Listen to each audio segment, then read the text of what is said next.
అయ్యా మీరేమంటారు? లోకేష్ గారు మొన్న ఇక్కడికి కడప వెళ్ళాడు. కడపలో చాలా బ్రహ్మాండంగా మాట్లాడుతున్నాను అనుకుంటున్నాడు. చాలాసేపు మాట్లాడాడు. జగన్మోహన్ రెడ్డి గారికి పేరు పెడుతున్నాడు. అదేంటి మెంతాహా ఏదో ఏదో పెట్టాడు పేరు, బెంతాహాయ్ అని. ఏమయ్యా నాకు అర్థం కాలేదు. లోకేష్ నోరు తిరుగుతుందా నీకు? దేశం అంతా తిరుగుతున్నావు. అయ్యో దేశమే కాదు ప్రపంచం అంతా తిరుగుతున్నావు స్పెషల్ ఫ్లైట్లో, నోరు మాత్రం తిరగదు. తెలుగు ఉచ్చరించడం కూడా ఇంతవరకు నేర్చుకోరా నువ్వు. సైజు తగ్గావు, ఏదో మందులు వాడి తగ్గావో ఎక్సైజ్ వాడి తగ్గావో నాకు తెలియదు, కానీ సైజు మాత్రం తగ్గావు, నాలిక మందం మాత్రం తగ్గలా. తెలుగు ఉచ్చరించడం కూడా రాదు. కంపట్లేదా అన్నాడు. కనపట్లేదా అనమంటే కంపట్లేదా అంటున్నాడు. ముందు అది నేర్చుకో. జగన్మోహన్ రెడ్డి గారి తర్వాత పెడుతూ ముద్దు పేర్లు, అసలే నువ్వు ముద్దు అబ్బాయివి, మళ్ళీ ముద్దు పేర్లు పెట్టే కార్యక్రమం. ఎవరో మాధవి ఉంది అక్కడ లోకల్ ఎమ్మెల్యే గారు, మాధవి గారు అహర్నిశలు కష్టపడింది అనాలి, మాధవి గారు అహర్నిశలు కష్టపడింది అంటున్నాడు. ఏంది ఇది? తెలుగు ఉచ్చరించడం కూడా రానటువంటి ముద్దబ్బాయి జగన్మోహన్ రెడ్డి గారికి పేర్లు పెట్టే దశకు వచ్చావంటే ఒకసారి అద్దంలో చూసుకోవయ్యా. సన్నబడితే సన్నబడవచ్చు, నాలిక మందం తగ్గించుకొని మాట్లాడటం మంచిది. ఇష్టం వచ్చినట్టుగా మాట్లాడుతున్నావు. ఏం పీకారు అంటాడు. పీకుతారు తొందరపడమాక, నిన్ను ఖచ్చితంగా పీకుతారు. ఈ ఎలక్షన్ సమయం వచ్చేటప్పటికి జనం నిన్ను మామూలుగా పీకరు, అద్భుతంగా పీకుతారు.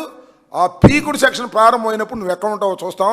ఊరికి నీ విచ్చలవిడిగా నోటికి ఏదొస్తే అది అధికార మదంతో డబ్బు మదంతో మాట్లాడేటటువంటి ప్రయత్నం చేయటం అనేది సమంజసం కాదు. జగన్మోహన్ రెడ్డి గారిని అనేటటువంటి నైతిక అర్హత నీకు లేదు, మీ నాన్నకి లేదు అనే విషయాన్ని గుర్తుపెట్టుకో. జగన్మోహన్ రెడ్డి గారు ఒక వీరుడు.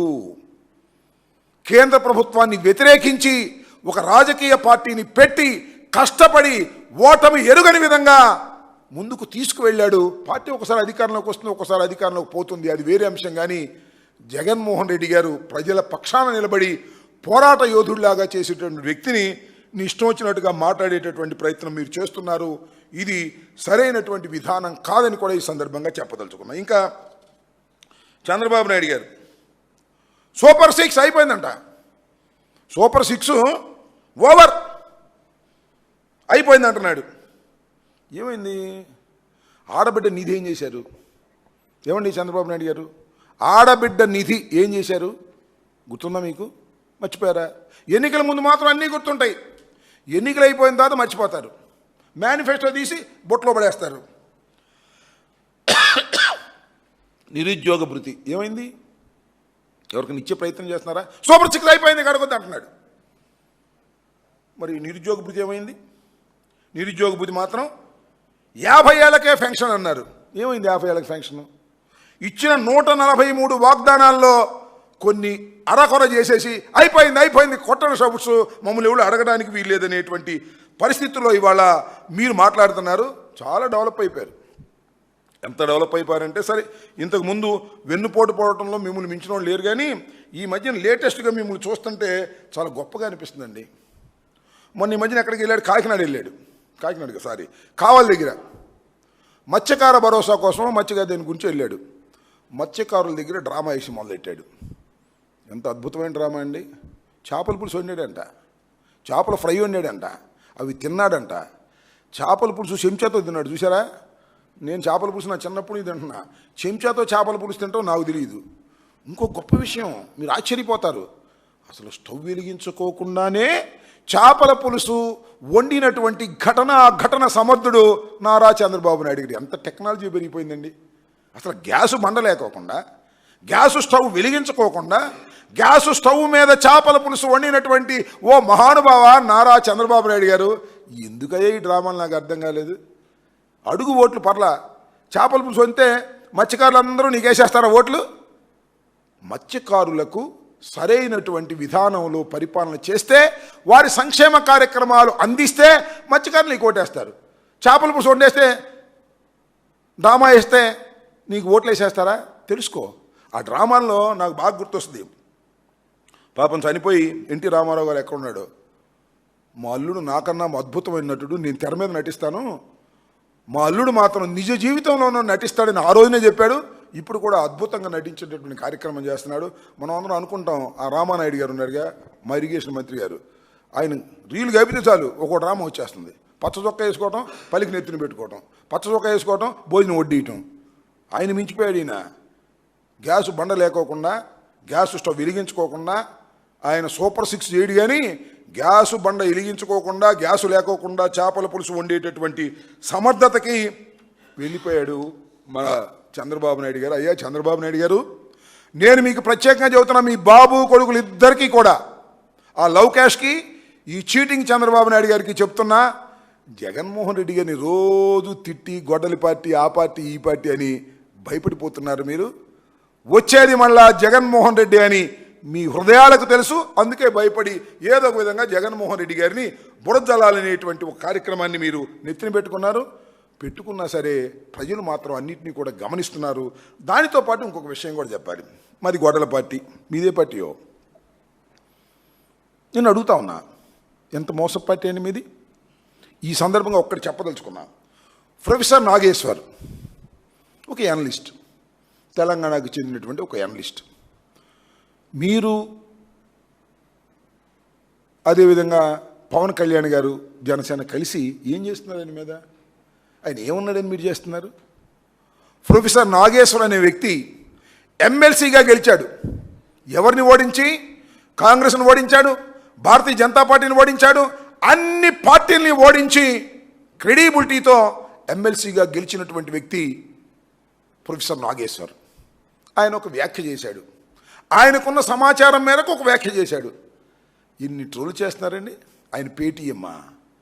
ఆయనకైతే ఆంధ్రజ్యోతిలో కండువా వేసేశారు. ఏది? వైఎస్ఆర్సీపీ కండువా. మా తరపున మాట్లాడి, మిమ్మల్ని తిట్టినోడల్లా మా తరపున మాట్లాడినట్ట, మీ మీద వాస్తవమైన విమర్శలు చేస్తే మాతో కలిసిపోయినట్ట, పేటీఎం అయిపోయినట్ట. ఈ విధంగా నాగేశ్వర్ మీద చివరికి ఏంటంటే కాకినాడలో 2 కేసులు పెట్టారండి. ఏం పోయే కాలం వచ్చిందా? చంద్రబాబుకి వచ్చింది పోయే కాలం, వాళ్ళ అబ్బాయికి వచ్చింది లవ్ క్యాష్కి. అయ్యా పవన్ కళ్యాణ్ గారు, మీకేం పోయే కాలం వచ్చింది? నాకు అర్థం కాదా? ఒక ఎనలిస్ట్ టీవీలో విమర్శ చేస్తే కేసులు పెడతారా? అరెస్ట్ చేస్తారా? ఎంత ఒళ్ళు బలిసిపోయిందా మీకు అధికారంతో? పోలీసులు మీ చేతిలో ఉన్నారని ఒళ్ళు బలిసిపోయిన పనులు కాదండి ఇవి. ఒక ఎనలిస్ట్, అది కూడా న్యూట్రల్ జర్నలిస్ట్, బీజేపీని విమర్శించాడు, వైఎస్ఆర్ కాంగ్రెస్ పార్టీని పలుసార్లు విమర్శించాడు, కాంగ్రెస్ను విమర్శించాడు, టీఆర్ఎస్ను విమర్శించాడు. ఈ రాష్ట్రంలో ఉన్నటువంటి, ఈ తెలుగు రాష్ట్రాల్లో ఉన్నటువంటి అన్ని పార్టీలని సమయానుకూలంగా తన విశ్లేషణలో విమర్శ చేసినటువంటి సందర్భాలు కోకొల్లలుగా ఉన్నాయి. ప్రశ్నించాడు ఆయన, అనేక సందర్భాల్లో ప్రశ్నిస్తాడు. అయ్యా పవన్ కళ్యాణ్ గారు, మీరు ప్రశ్నించడానికి పుట్టిన రాజకీయ పార్టీ, ప్రశ్నించే వాళ్ళ గొంతుకే నొక్కేయాలనుకోవడం ధర్మమేనా? ఒకసారి ఆలోచించుకోండి. ఎన్ని కేసులు పెడతారండి? కాకినాడలో 2 కేసులు పెట్టారు. పోలీసులు మీ చేతిలో ఉన్నారు కదా, రిజిస్టర్ చేశారు. అంటే టీవీలో ఏదైనా నేను వాళ్ళు మాట్లాడాను, ముద్దబ్బాయి అని, ఎవరిని లోకేష్ని, కేసు రిజిస్టర్ చేసేస్తారా? నాకు అర్థం కాలేదు. చంద్రబాబు మమ్మల్ని ఆంబోతులు అన్నాడు, నువ్వు పెద్ద ఆంబోతం అన్నాను, కేసు రిజిస్టర్ చేసేస్తారు? నాకు అర్థం కాలేదు. పొలిటికల్ విమర్శలు చేసేటటువంటి పరిస్థితులు కూడా ఆంధ్ర రాష్ట్రంలో లేకోకుండా చేయాలనేటువంటి ఒక దౌర్భాగ్యమైనటువంటి రాజకీయాలు నడుపుతున్నటువంటి కూటమి ప్రభుత్వం దీనికి సమాధానం చెప్పాలి. శభాష్. ఈ సందర్భంగా మా పార్టీ కాకపోయినా మమ్మల్ని రేపైనా విమర్శిస్తాడు, మాకు తెలుసు. ధైర్యంగా నిలబడ్డాడు. నేను పిరికివాడు అనుకున్నా, కాదు, చాలా ధైర్యంగా నిలబడ్డాడు. నేను ఎప్పుడో వీడియో చూశాను, ఆ వీడియోలు చెప్తున్నారు, స్టూడెంట్ లైఫ్లోనే జైల్లో ఉన్నాను, నేను ధైర్యంగా నిలబడతాను, దేన్నైనా ఎదుర్కొంటానని చెప్పాడు. అన్నిటికన్నా నచ్చింది ఏంటంటే, మీరు యుద్ధం ప్రారంభించారు, నేను ముగిస్తానని చెప్పాడు. నా సహనాన్ని పరీక్ష చేశారు, నా సహనం కోల్పోయాననేటువంటి మాట కూడా మాట్లాడాడు. ఒక తెలంగాణకు సంబంధించిన ఒక నిజమైన జర్నలిస్టు, నిజమైన ఎనలిస్టు, అనేక రాజకీయ పార్టీలను అనేక సందర్భంగా విమర్శ చేసినటువంటి వ్యక్తి మీద మీరు ఈ విధమైన దారుణమైనటువంటి కార్యక్రమాలు చేస్తున్నారంటే దాని అర్థం మీకు పోయే కాలం వచ్చిందని, అంతకు మించేమీ లేదు. కూటమి ప్రభుత్వానికి పోయే కాలం వచ్చింది. పోయే కాలం వచ్చే ఇలాంటి నీచమైనటువంటి కార్యక్రమాలను పోలీసులను ఉపయోగించి చేస్తున్నారు. మా మీద కేసులు పెట్టారు, మమ్మల్ని లోపల పెట్టారు. సరే, మీకు రాజకీయ కక్ష ఉంది మా మీద అనుకోండి కాసేపు.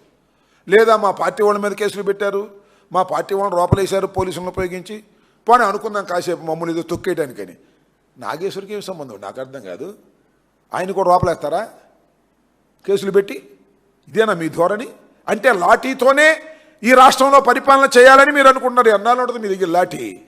మా దగ్గర రాదు, పోలీసులు మా దగ్గర రారు, బాగు సలాం చేసిన వాళ్ళేగా, మా చుట్టూ తిరిగిన వాళ్ళేగా.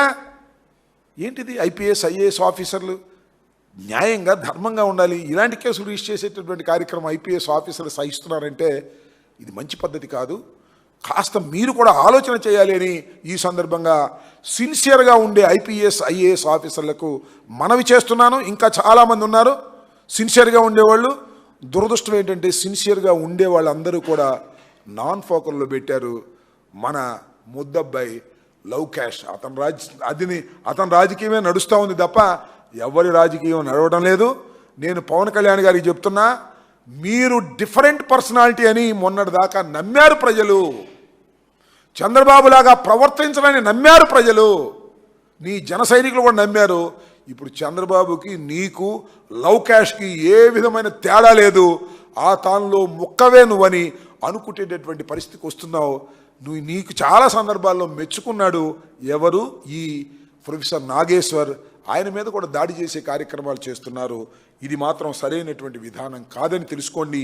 ఈ విధంగా పోలీసు లాఠీలతో పరిపాలన చేసేటటువంటి మీరు మమ్మల్ని గోడల పార్టీ, పలుగు పార్టీ, పార పార్టీ, గాడిది గుడ్డు పార్టీ అని ఏదో పేర్లు పెడుతున్నారు. వాటన్నిటికీ మీరే సమాధానం చెప్పుకోవాలి. వచ్చేది మళ్ళా జగన్మోహన్ రెడ్డి గారి నాయకత్వంలో వైఎస్ఆర్ కాంగ్రెస్ పార్టీ 3 సంవత్సరాల తర్వాత అధికారంలోకి వస్తుంది. అది మీకు తెలుసు, మాకు తెలుసు, చూస్తున్నటువంటి ప్రజానీకానికి కూడా అర్థమైపోయింది. అర్థమయ్యే మీకు ముఖ్యంగా బాబు గుడుకులు ఇద్దరికి కంగారుగా ఉండి మా మీద ఈ రకంగా బురద జల్లేటటువంటి కార్యక్రమాలు చేస్తున్నారు. ఆంధ్రజ్యోతి, ఈనాడు, TV5 వీటిల్లో గోడల పార్టీ అని గోడలు చూపించి ఇవన్నీ చేస్తున్నారు. మీరు ఎన్ని చేసుకున్నా ప్రజల యొక్క అభిప్రాయాన్ని మీరు ఆపలేరు. వైఎస్ఆర్ కాంగ్రెస్ పార్టీ అధికారంలోకి వచ్చే స్పీడ్ను కూడా మీరు ఆపలేరు. రాసుకోండి. ఓకే? అంటే మేమేం చేయలేకపోతున్నాము, అది గొడ్డల పార్టీ అని మీరు నమ్మండి, దానికి ఓట్లు వేయమాకండి, మాకే వేయండి అని. అంతే తప్ప నేను సంక్షేమ కార్యక్రమాన్ని బ్రహ్మాండంగా చేశాను, జగన్మోహన్ రెడ్డి గారి కన్నా బ్రహ్మాండంగా చేశాను అంటున్నాడు అని అనాలి. అది అంటలా. జగన్మోహన్ రెడ్డి గారి కన్నా వెనుకబడిపోయి ఉన్నాడు కాబట్టి పదే జగన్మోహన్ రెడ్డి గారి మీద విమర్శ చేస్తే జనం నమ్ముతారని అనుకుంటున్నారు. నేను ఒక మాట చెబుతున్నా, ఈ రాష్ట్రంలో జగన్మోహన్ రెడ్డి గారు మొన్న చిత్తూరులో మీటింగ్ పెట్టి చేపల పులుసు ఉండేటప్పుడు చెప్పాడు కదా, నిన్న అనుకుంటా, ఏ ఊర్లేదు, చిత్తూరులో మొత్తం అంతా పొలిటిక్స్ మాట్లాడాడు. జగన్మోహన్ రెడ్డి గారు చివరిలో మాట్లాడేవాళ్ళు, స్కూళ్ళ గురించి మాట్లాడేవాళ్ళు, విద్య గురించి మాట్లాడేవాళ్ళు, వైద్యం గురించి మాట్లాడేవాళ్ళు, ప్రజల సంక్షేమం గురించి మాట్లాడేవాళ్ళు. నేను అడుగుతా ఉన్నా, ఆయన హెల్త్ మినిస్టర్ గారు ఉన్నాడు, అసలు ఆరోగ్యశ్రీ డబ్బులు ఎప్పుడు ఇస్తారో చెప్పమని ఆయన.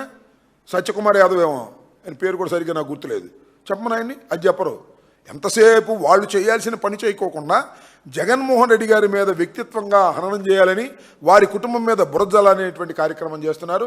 అసలు మీరు, మీ కుటుంబం ఎంత నీచాతి నీచంగా మోసపూరితంగా ప్రవర్తించిందో గతం వెళ్ళి ఒకసారి చూస్తే తెలుస్తుంది. హరికృష్ణ, ఎన్టీ రామారావు, హరికృష్ణ ఏమన్నాడు, ఎన్టీ రామారావు ఏమన్నాడు, చనిపోయి ఎక్కడో ఉన్నాడు. మీ తమ్ముడు ఏమన్నాడు, ఎవరు, చంద్రబాబు నాయుడు గారు తమ్ముడు, ఆయన కాంగ్రెస్లో ఉన్నాడు కొంతకాలం, తెలుసా మీకు? రామ్మూర్తి నాయుడు గారు. ఎన్ని పాపం లోకేష్కి తెలియదు అనుకుంటాం, మర్చిపోయి ఉంటాడు, చిన్నపిల్లోడు కదా. ఒళ్ళు తగ్గంగానే ఏదో జ్ఞానం పెరిగింది అనుకుంటా, ఒళ్ళు తగ్గింది కానీ బుర్ర పెరగలేదు ఆయనకి, నాలుగు మందం తగ్గలేదు, ఆయన రోలు తిరగదు. ఆయన జగన్మోహన్ రెడ్డి గారి గురించి మాట్లాడతాడు ఇష్టం వచ్చినట్టుగా. ఇది ఒక స్ట్రాటజీగా వెళ్తున్నారు. జగన్మోహన్ రెడ్డి గారిని వ్యక్తిత్వ హననం చేయాలని, జగన్మోహన్ రెడ్డి గారిని ఏదో బ్రాండ్ చేయాలని. అది మీ వల్ల కాదు, మీకు సాధ్యం కాదు. మీది మోసపూరితమైనటువంటి రాజకీయ పార్టీ, మీరు పెట్టిన రాజకీయ పార్టీ కాదు. మీ మామ పెడితే నువ్వు లాక్కున్నావు. ఇప్పుడు మీ అబ్బాయిని ఏదో ఒక విధంగా పవన్ కళ్యాణ్ భుజాల మీద నుంచి ఎక్కించి తీసుకెళ్లి సీఎం సీట్లో కూర్చోబెట్టాలనుకుంటున్నాడు. మరి పవన్ కళ్యాణ్ వంగి భుజాల మీద ఎక్కించుకుంటాడో లేదో మాకు తెలియదు, ఆయనకు తెలియాలి, ఆయన జన సైనికులకు తెలియాలి, మరి మాట్లాడితే మా కాపు సోదరులకు తెలియాలి.